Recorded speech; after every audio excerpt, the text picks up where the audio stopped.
Me, yes. Blah, blah, blah, turkey, blah, blah, blah. Well, we're grandmothers, Yes. right? Okay, so it's Kalina, and your name is? Susan Robertson. Susan Robertson. We are at the WEFTFest, Yes. and you're going to tell us a little bit about... Esther Bryan, who's desire to produce this. Her father escaped in the late 40s when the Iron Curtain went up, and he left 2 siblings, and his mother and father had been taken prisoner, so he got out literally in the night. He came eventually to France, and then in the 90s here in Canada, the Iron Curtain came down, and he asked her, the oldest of his 6 kids, to go back with him. All the time he hadn't been in touch with them, afraid of what that family might be punished by neighbors or by the government. Everybody was afraid, right? Yes. What might happen if you had a letter from Canada with a check in it or money in it. So he asked her to go back, and they found the mother or the father were living in the village. His 2 little siblings were grown up with families and farms of their own. One of his parents had died a year before, so he missed that. Right. And there's a picture in the front of the book of her father, and he's wearing his traditional Slovakian shirt. And there's a little collar, and the women in that village said, "See those flowers? That means it was embroidered in this village." And that design there significant to that area. In this area. Beautiful. I've learned a lot about that. Have a look at that. What book is this again? Can you show me the cover there? Quilt of Belonging. Yes, I saw that up there. Yeah. Okay. So they cut a cuff off an apron, pick a pocket off an apron, and a cuff off a blouse that had that same design, and gave it to her. So literally on the plane home, she thought, if I feel so emotional about what I have left in just finding out about my roots for the first time ever, think of all the people that have left for like 300 years for Canada, or 350 years for Canada, but United States, Australia, England, people who left and thought they would never be home again. I don't know whether I can ever get the same food or the same clothing, so there's got to be a way to honor that. Right. To let those people know that we appreciate and we honor what their roots were. Embroidery they brought with them, it's part of our embroidery. All the grandmothers behind that, all the stories and everything, right? You know, wonderful. So she thought, kept doing about food. Yeah. Lot. But fabric. I think I'll make a quilt. How big can it be? She's never quilted before. Oh, yes. I'll make a quilt with as many countries as I can find. Yeah. And somebody said, well, you have to have the First Nations because they're the original Canadians. So she got people together in 98. More people came on board. More people came on board. Right. That one just volunteered to look after the First Nations. This one volunteered to coordinate this. And this one said, I'd like to be on the design team. Right. So. Well, global grandmothers, women all around the world, right, getting together and quilting. Wow, so all these quilts are from women all around the world. 8% are done by people who now live in Canada from their original, whether it was 200 years ago. Right. So what are the oldest pieces? Which ones would be the oldest quilt piece? The oldest cloth is Germany. You want to take a picture of Germany afterwards? Yeah. One woman said, I am going to embroider on a piece of linen that's been in the hope chest for 200 years. Linen that was brought by the first German families. So however long it was in Germany, then it came with this woman, who's now an elderly woman. And then the woman that was going to help her embroider said, I've got a piece, the flax was grown in Ontario, but over 100 years ago, and I've got a piece of that. I'm going to cut a chunk out of it to put on this. Wonderful. This is so important. So do you know how many countries are represented on this quilt? There's 263 blocks altogether. What did Mac just say? 73 are First Nations, so 200 and something. It's in the book. Yeah. Every country that the United Nations recognized, January 1st of 2000. We knew we had to end this sometime. We had to get our windows washed sometime. So we had to stop. We knew. So January 1st, 2000, we were still working on it. Right. And we said, that's it. I think there's about 5 or 6, like Sudan, South Sudan, and different countries that have got their independence since. Right. But we had to stop. Just like the First Nations, we don't have all of them. We had who would respond, who could contact the person that did the regalia work for their powwows.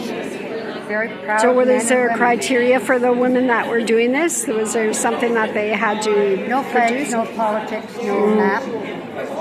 Esther or somebody else, not me, but on this design team, would go and meet them in Ottawa and Halifax, Vancouver, up north. Go and meet them, talk to them about what the reason for it. Right. So in the book are there pictures of each of the yes, every single block. Every single one, and talks about the woman that puts it together. Are there any men? Yes. Were there men that put the quilt? Because I know some men that quilt years ago. There's a dream catcher and there's a horse over there. Right.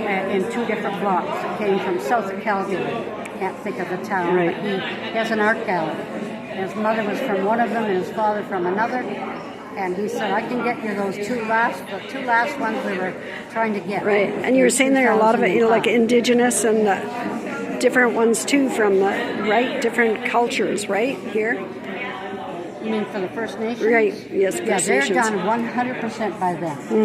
They don't want, they know how to do the beadwork, not us. Yes, yeah, beautiful, the applique and the beadwork. Almost all done by people who immigrated from, students from. There's one at least that's an ambassador's wife that didn't know how to do the work. Right. She did it, she maybe has gone back now.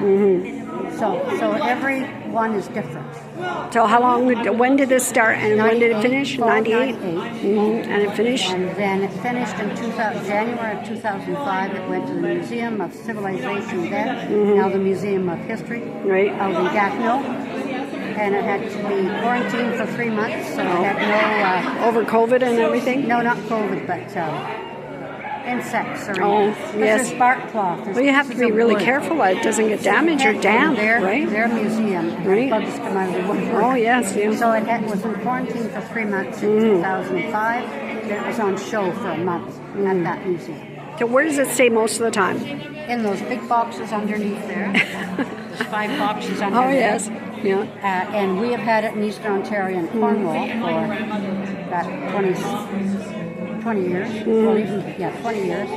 It is now going to St. Jacobs, and the Tri-Sisters are going to handle it from now on. Okay, wonderful. Yes. And they'll be more aggressive, contacting museums and art galleries and saying, you haven't had it for 15 years, would you like it again? Yes. Or a new place. Wonderful. Are you interested in having this? Yeah, it's traveling all around. It can travel all around. This is the 41st show of it. Right.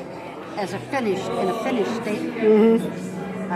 So we put it, not immaculate. We've done quite a lot of the put down, but this is the 41st, and over 4 million people have seen it. And that's amazing. It's amazing. And it's stood up.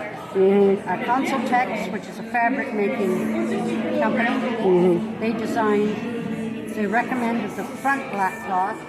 The back is cotton flannelette, cheating cotton flannelette, because it will not sag.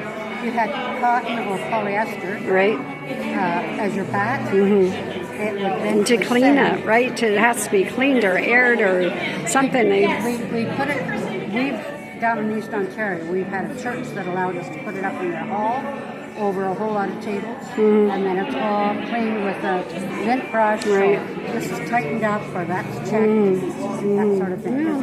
Every 2 or 3 shows, it's got to be checked. Thank you so much. We haven't had any major. Yeah, this is wonderful. Collapsed or anything. So anybody that's interested can come to the show, and this is something that's been ongoing now. Your show has been on for how many years? That you've had? Well, it's been in a finished product 20 years. That's amazing. But before that, like it was in Parliament Hill, when only a section of the black cloth and about... Yeah, I heard you say that before, something like 3 sections that you have together. 20 are pinned on the black cloth. Oh, yes. So between about, maybe between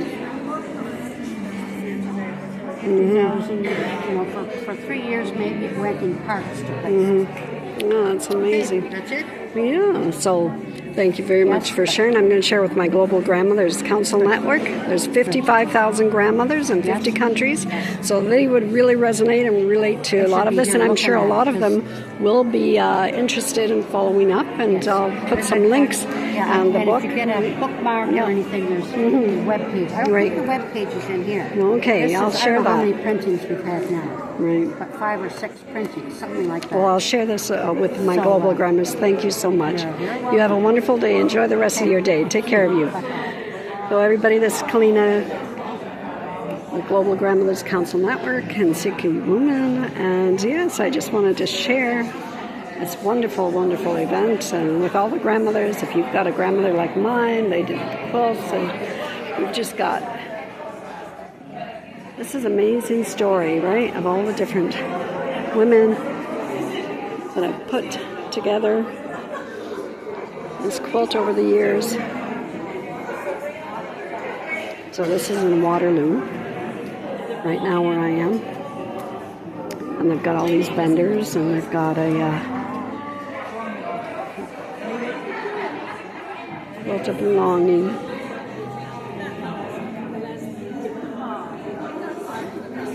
Do you like quilting?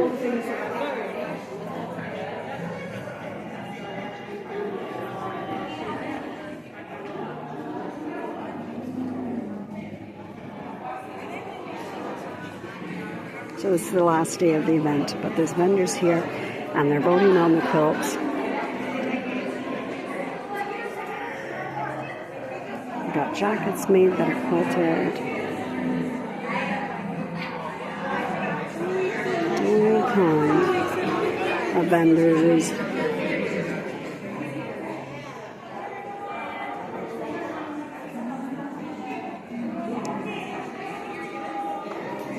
So if you have the time, have a look. I'll see if I can put the website, and I can put a little bit more information in here, ladies. And yeah, let me know if you resonate with this. Let me know if you've made a quilt. Maybe share and see what they've got over here. Speakers corners. They've had different speakers sharing tips and